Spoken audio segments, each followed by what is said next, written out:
Hi, welcome to Kiran TV. అందరికీ నమస్కారం. పవన్ కళ్యాణ్ గారు నేరుగా ఢిల్లీలో ఉన్నారు. ఢిల్లీలో అందరికి మంత్రులందరికీ కూడా ఆతిథ్యం ఇచ్చారు. ఆ తర్వాత ఇవాళ ఆయన కాకినాడ పర్యటన పెట్టుకున్నారు. ఇప్పటికే రాజమండ్రి విమానాశ్రయంలో దిగారు. అక్కడి నుంచి మరి కాసేపట్లో కాకినాడ పోర్టుకు వెళుతున్నారంట. సౌత్ ఆఫ్రికా వెళ్లేందుకు రేషన్ బియ్యంతో రెడీగా ఉన్న స్టెల్లా ఎల్ షిప్ను పరిశీలిస్తారట. సో అలాగే మరో బాచీలో వేలాది టన్నుల రైస్ నిల్వలు గుర్తించారు అధికారులు. దీనికి సంబంధించి కూడా ఆయన పరిశీలన చేయబోతున్నారు. గోడౌన్లలో పెద్ద ఎత్తున రేషన్ రైస్ను పట్టుకున్నారు సివిల్ సప్లైస్ కార్పొరేషను. అలాగే ప్రభుత్వం ఎంత కట్టడి చేస్తున్న రేషన్ బియ్యాన్ని ఆఫ్రికన్ కంట్రీలకు తరలిస్తూ ఉన్నారు. ఈ రైస్ మాఫియా ఆగడాలు ఏంటో చూడటానికి పవన్ కళ్యాణ్ గారు ఇవాళ ముహూర్తం పెట్టినట్టుగా కనపడుతోంది. ఇక దిబిడే. సో ఇదే అంశం మీద మనం మాట్లాడదాం. మనతో పాటుగా ప్రముఖ రాజకీయ సామాజిక విశ్లేషకులు చంద్ర శ్రీనివాస్ గారు ఉన్నారు. సార్ నమస్కారం. సార్ నమస్కారం సార్. మొత్తం మీద 2-3 సందర్భాల్లో మనం మాట్లాడుకున్నాం. ఏమిటి ద్వారంపూడిని ఏం చేస్తారు? ఆయన బియ్యం పట్టుకున్నారు కదా, దాని మీద ఏంటి చర్యలు లేవన్నాను.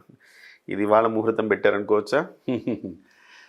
ఆయన దిగితే కానీ పని కాదేమో అని అనిపిస్తుంది. ఏదైనా ఏమంటారు? అంతేగా, ఆయన రావాలి, ఆయన దిగాలి, ఫీల్డ్లో ఎంటర్ అవ్వాలి. లేకపోతే కిరణ్ గారు, ఇన్ని దశాబ్దాలుగా మనం రాజకీయాలు మనం చూస్తున్నాం. ఏ పార్టీ కూడా లేవనెత్తల కాకినాడ కేంద్రంగా పేదల బియ్యం ఆఫ్రికా కంట్రీస్కి, బంగ్లాదేశ్కి వెళ్తున్నాయని ఫస్ట్ చెప్పిన ఏకైక మగోడు పవన్ కళ్యాణ్. మీరు ఎప్పుడైనా గమనించారా? ఎక్కడ అంటే వారాహి యాత్రలో బ్లాస్ట్ చేశాడు కదా. ఒక్కొక్క వారాహి యాత్ర ప్రతి ప్రాంతానికి వెళ్ళినప్పుడు అక్కడ ఉన్న ఇష్యూస్ బ్లాస్ట్ చేసి ఆ రోజు అసలుకి ఊపు తీసుకొచ్చాడు. అంటే పార్టీలకి తెలియవా? ఆ పార్టీలకి ఎందుకు తెలియదు? అందరికీ తెలిసే జరుగుతున్నాయి. కానీ ఈయనకేం స్వార్థం లేదు, ఆకాంక్ష లేదు, రూపాయి డబ్బులు ఆశ లేదు. కాబట్టి బయటపడి చెప్పేశాడు. చెప్పిన తర్వాత అంటే కాకినాడ ద్వారంపూడి చంద్రశేఖర్ రెడ్డి అనే వ్యక్తి వాళ్ళ నాన్నగారు సివిల్ సప్లై దానికి సంబంధించిన అసోసియేషన్ అధ్యక్షుడు ఆంధ్రప్రదేశ్కి. వీరభద్రారెడ్డి వాళ్ళ బ్రదరు కార్పొరేషన్ చైర్మన్. ఇక ఆయన ఎమ్మెల్యే. గత ప్రభుత్వం ఇదంతా గత ప్రభుత్వంలో. మరి ఏం చెప్పండి, పోర్ట్ అంతా ఆయన ఆధీనంలో ఉంటుంది. ఉభయ గోదావరి జిల్లాల ముఖ్యమంత్రి ఎవరంటే జగన్మోహన్ రెడ్డి ఎవరుగా భావిస్తారంటే ద్వారంపూడిని. అంతే. మరి ఇంకా ఎవరు అధికారులు నిమ్మక నీరెత్తినారు.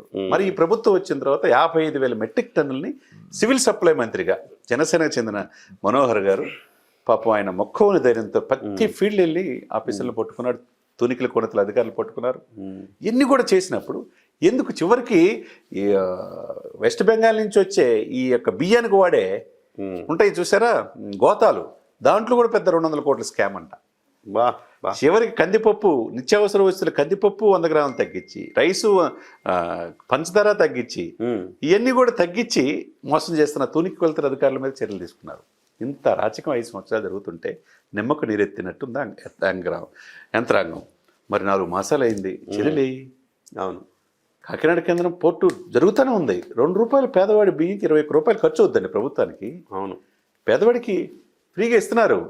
అదే సమయంలో బంగ్లాదేశ్కి ఇటువంటి వాళ్ళకి రీసైక్లింగ్ చేసి ₹50 అట్లా అమ్ముతూ ఉంటే మీరు అన్నట్టు ఇవన్నీ ఇప్పుడు కాదు, దశాబ్దాల తరబడి కాకినాడ కేంద్రం అడ్డాగా అక్రమార్కులు ఆఫ్రికన్ కంట్రీస్ పంపించడం అనేది ఒక పెద్ద మాఫియా అండి సార్. ఆ మాఫియా దేశద్రోహం కూడా. ఆ మాఫియా కింగే ద్వారంపూడి చంద్రశేఖర్. ఎందుకు మరి ఇంతవరకు అరెస్ట్ చేయాల? అది కదా ముహూర్తం ఇప్పుడు పెట్టారు. మీరు అన్నట్టు స్టెల్లా ఎల్ షిప్ పరిశీలిస్తున్నారు డైరెక్ట్గా డిప్యూటీ సీఎం. ఈయన ఎవరి మాట వినడు, ఎంటర్ అయ్యాడు ఫీల్డ్లో. కాబట్టి ఈయనమ్మట మనోహర్ గారు కూడా ఉన్నారు. ఇంతకుముందు సివిల్ సప్లై చేయింది కానీ బినామీ పేరు కానీ ఇంకా రెడీగా ఉన్న పేదవాడి బియ్యం కానీ. సివిల్ సప్లైస్ మినిస్టర్ ఎవరు సార్? సివిల్ సప్లైస్ మినిస్టర్ ఎవరు? మనోహర్ గారే. ఇంతకుముందు సార్, ఇంతకుముందు ఎవరున్నారు? ప్రభుత్వంలో 2 వచ్చారు కదండి. ఒక ఆయన కొడాలి నాని, 2 కారుమూరి. గ్రేట్ సార్, మీరు గుర్తుందే. ఎందుకు గుర్తుందండి? బలే కాదు, అట్లా కాదు సార్. మంత్రులు ఏంటో వాళ్ళ శాఖలు ఏంటో గతంలో ఎవరు జనాన్ని గుర్తులేదు సార్. ఎందుకంటే వాళ్ళు ఏం చేశారు కాబట్టి. కొడాలి నాని సివిల్ సప్లైస్ మంత్రిగా కంటే అమ్మ మొగుడు అనే బూత్ మాటకి ఫేమస్ అయిపోయాడు. బూతులు మాట్లాడడం తప్ప ఈ రోజైనా మాట్లాడా సివిల్ సప్లైస్ గురించి? కాబట్టి ఇక్కడ ఏంటంటే సార్ కిరణ్ గారు, ఇది సీరియస్గా తీసుకోవాలా. పేదవాడి బియ్యం, పేదవాడు 6 కాలం కష్టపడితే కానీ రెక్కాడితే కానీ రొక్కాడదు. కూడు గుట్ట వాడికి కావాల్సింది. ఆ బియ్యాన్ని వీళ్ళు ఎంత దౌర్భాగ్యులు అంటారు. వీళ్ళ కడుపు నిండింది, లక్షల కోట్లు సంపాదించుకుంటారు, పేదవాడు బియ్యం కూడా దోచుకొని ఇతర దేశాలకి చేయటం ఈ దేశానికి కూడా చెడ్డ పేరు కదా సార్. సార్ దేశద్రోహం పేదల కేసు కడుపు పెట్టాలండి. కొట్టడం సార్ ఇది దారుణం. వీళ్ళని పాపాత్ములు సార్, వీళ్ళని జైలుకి, రాజమండ్రి జైలు అక్కడే ఉందిగా, వీళ్ళకి పంపించాల్సిందే. ఆసనమైంది ఈరోజు. అందుకనే ఉప ముఖ్యమంత్రి గారు ఎంటర్ అవుతున్నాడు. సార్ కఠినమైన చర్యలు ఈ గవర్నమెంట్ తీసుకోవట్లేదు అని నాకు ఇప్పటికీ కూడా సార్ ఎక్కడో ఏదో ఒక నిన్న మొన్నటి వరకు అయితే నమ్మకం లేదు. ఇప్పుడు కొంత ఆశ చిగురిస్తుంది. ద్వారంపూడి మీద చర్యలు తీసుకుంటారేమో అని ఆశ చిగురిస్తుంది వాళ్ళ పర్యటన చూసిన తర్వాత. సార్ నిన్నగా మొన్ననే మనం చేసాం కదా సార్. చేసినట్టు ఏమైపోయారు, ఎందుకు వదిలేస్తున్నారని మాట్లాడుకుంటారు. ప్రజల్లో ఉన్నదండి. వీళ్ళు ఎవరైనా దీని వెనక ఎవరున్నారు, అధికార పక్షం వాళ్ళు ఉన్నా కానీ వాళ్ళని కూడా శిక్షించాల్సిందే. అంతే, వాళ్ళకి సహకరించే వాళ్ళని ఉపేక్షించకూడదు. ఎవరున్నా సార్ అప్పుడే కదా సార్ నిజాయితీగా ఈ ప్రభుత్వం నడుస్తుందన్న నమ్మకం కలుగుతుంది సార్. రిటైర్మెంట్ స్వర్గధామం అని దేశంలో ఒక ప్లేస్ అంటారు, పాండిచేరిని అంటారు. ఉభయ తెలుగు రాష్ట్రాల్లో రిటైర్మెంట్ స్వర్గధామం కాకినాడ అంటారు. పాపం వాళ్ళు సముద్ర తీరం ఉంటుంది, హ్యాపీగా జీవించవచ్చు అనుకుంటారు. అటువంటి కాకినాడ అక్రమార్కుల అడ్డాగా మారిపోతే కాకినాడ పోర్టు ట్రీట్మెంట్ ఇవ్వాల్సిందే కదా సార్. ట్రీట్మెంట్ ఇచ్చే టైం ఆసనమైంది. ఇక ఈ రోజు నుంచి ఆపరేషన్ స్టార్ట్ చేసి దీని వెనక ఎంత పెద్ద తలకాయలు ఉన్నా మొత్తాన్ని లోపలేస్తే ఈ ప్రభుత్వాన్ని అప్రిషియేట్ చేస్తాను. Thank you sir. Pawan sir, we are waiting for action.